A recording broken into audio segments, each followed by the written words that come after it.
gains tax, let's make it 0. We don't need it. Death tax means what my dad worked for and gave to me after he died. The government wants a chunk of it after they done already taxed him to death.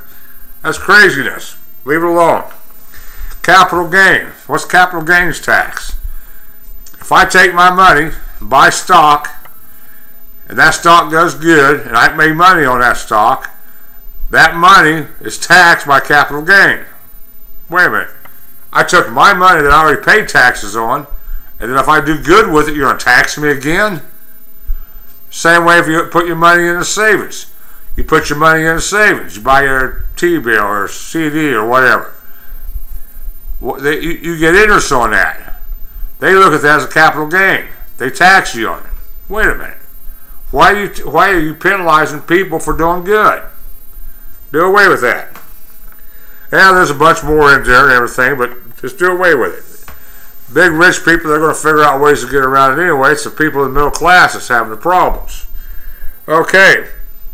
If you start a new business for 2 years, you don't pay no taxes. Manufacturing jobs. If you're manufacturing stuff and you don't owe the government no money, you pay no taxes. Okay? If you owe the government money, whatever you make, you have to pay off your debts. Yeah, I'm talking about GM and Chrysler. GM should have went bankrupt. Somebody would have came in, picked up the pieces, put it back together, and went on. They said, oh, we can't do that. GM's been around a long time. You know, we got to keep them afloat. Well, I'm sorry, but if you look at Hudson and Studebaker and Tucker, they probably think that's not a problem.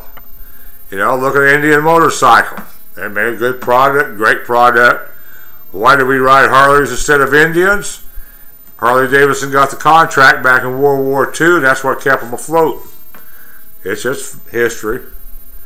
So, Indian went by the wayside. They didn't get a big bailout. They didn't get to stay in business. Same thing with GM. Chrysler.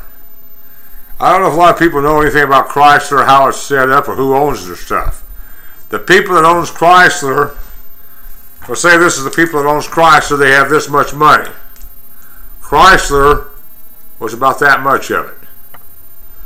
They could have took all the rest of the money and kept Chrysler afloat if they wanted to. They didn't need our money. Obama needed the votes. They said, well, you guys, big unions and stuff, you put me in office, I'll help you out, I'll give you a few dollars.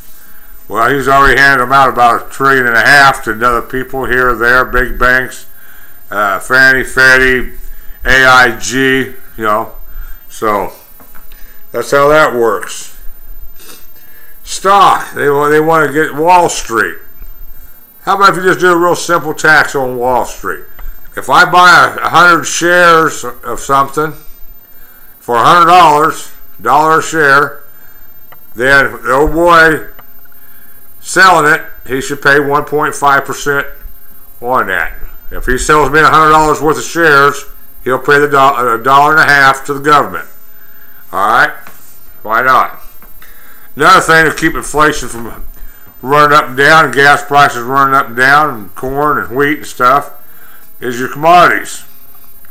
The government took food and gas and oil, basically, out of the inflation equation.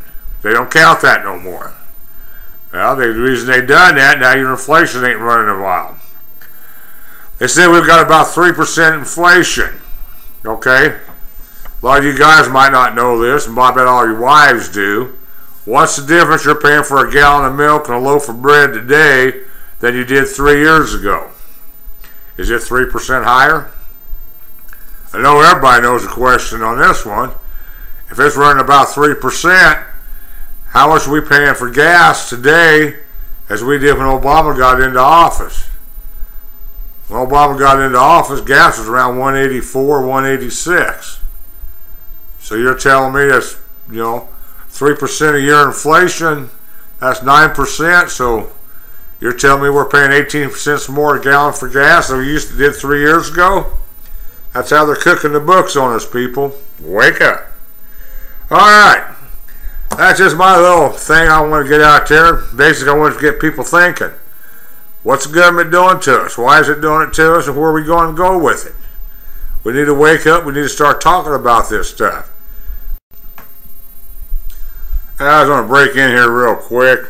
We was talking over the taxes. On a new business tax, I said 0. I meant 0 for 5 years. On manufacturing, guys, people that manufacturing stuff, I meant it'd be 0 for 2 years. Another thing was commodities. Another thing we can help commodities out, make people put 50% up instead of 10% up when they speculate on commodities. This will keep the fluctuations down. This will keep the little people out. They'll be putting more of their money up to risk. More money at risk, the better they take care of it. Another thing I forgot to mention was on our income tax. I said I'd show you how to go from a fair tax from where we're at today. Getting from a income tax that we understand over to a fair tax. You're paying percentages of your salaries for taxes. We're paying a percentage of what you buy as a fair tax. In a year or so, you look at it and see where the monies are at, see what you need, what you don't need. You take and start moving your income tax down, start raising up your VAT tax or your fair tax. And that's how, and you just have to balance it. It'll take a few years to convert it over. Then eventually, you'll have no taxes. You won't have no employment tax. You won't have no Social Security tax. If we do it right, you should end up with no any taxes, commercial taxes, corporate taxes, everything. Our corporate tax is too high. We need to bring it down. We need to tweak it to where we get companies and manufacturing, give them a break, get them started. But the fair tax, people really need to get out there, get the books, read up on it. If you really understand the way we have so many embedded taxes into everything we buy anyway. If I make a widget, my boss pays me a salary. I have to take my salary and give part of it to the government for my income tax. Alright? If I'm not paying any income tax, that money don't have to come out of there. The boss, he doesn't have to figure that in. If he ain't paying corporate tax, he don't have to figure that in. Companies do not pay taxes. The consumer does. Only thing is we're paying it at the wrong time. So, really like for you guys to get out there and get the fair tax and understand. It's different than a flat tax. A flat tax is they just take a percentage of your income. A fair tax, if you don't want to pay, if you don't buy nothing, you don't pay no taxes. If a millionaire buys a $2 million airplane, he pays his taxes on a $2 million airplane. If I go out and buy a new car, I pay my fair tax on a new car. If I buy a used car, I don't. Tax already been paid on it. You only have to pay it once. State, that's a whole different ball game. Everybody be different. We're talking federal. It'll all be done under a fair tax. And I just wanted I want to clarify that. Otherwise somebody's going to yell at me and say, well, you said you was going to do this and you didn't show me.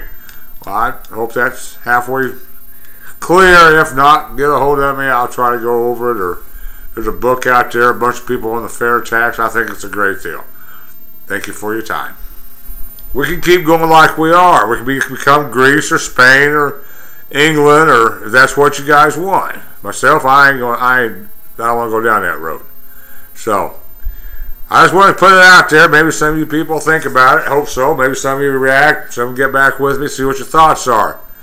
I don't have all the answers, but I got a bunch of questions. So, you all peace out. Catch you later.